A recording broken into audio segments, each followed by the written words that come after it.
อย่ามัวตัดกันแล้วเนี่ยตลาดเลย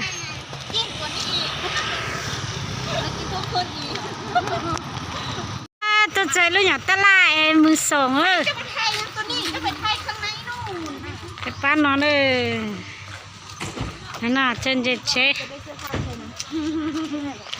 เด็กว่าเจ้าในมือใช้จากตลาดมือสองอ่ะ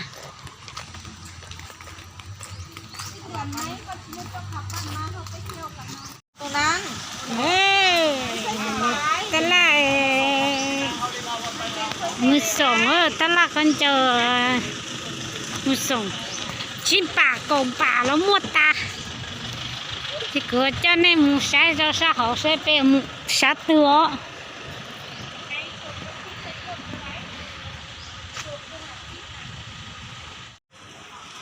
เนอะตลาดแล้วมาตอกขี้ตาเลยขี้ตามเช่นต่างเลยตลาดเนื้อมือสองรองก็กังก่อนเต้นน้เนาะ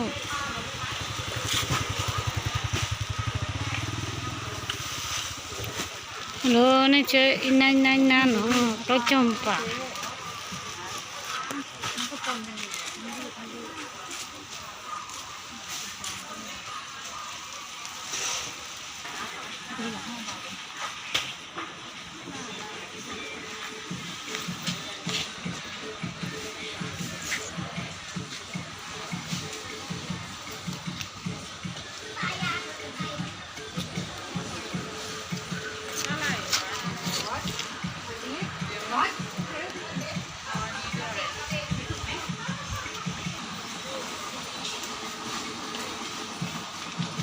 มันจะเป็นน้องใช้ใส่จุดลงก็จะมุดตาเนาะเนาะ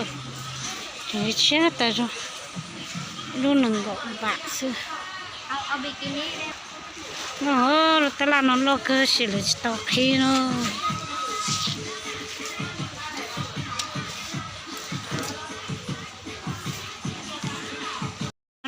นั่นจะอีลูกนังกบาซื้อแต่อันจะน้องก็เกิดนังกบาชิจมบาชิงก็เกิด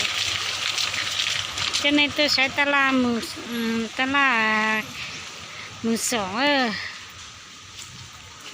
เห็นไหมเนี่ย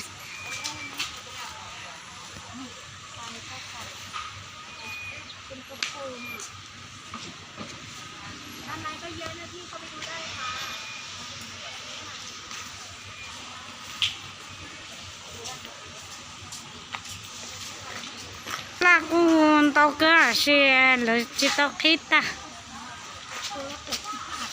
ลุยจมปากตลาดจะน้อยจะป้นเนี่ยพนเราเรียกเนี่ยแล้วเลยขึ้นจะมือสองสิลุงก็คือ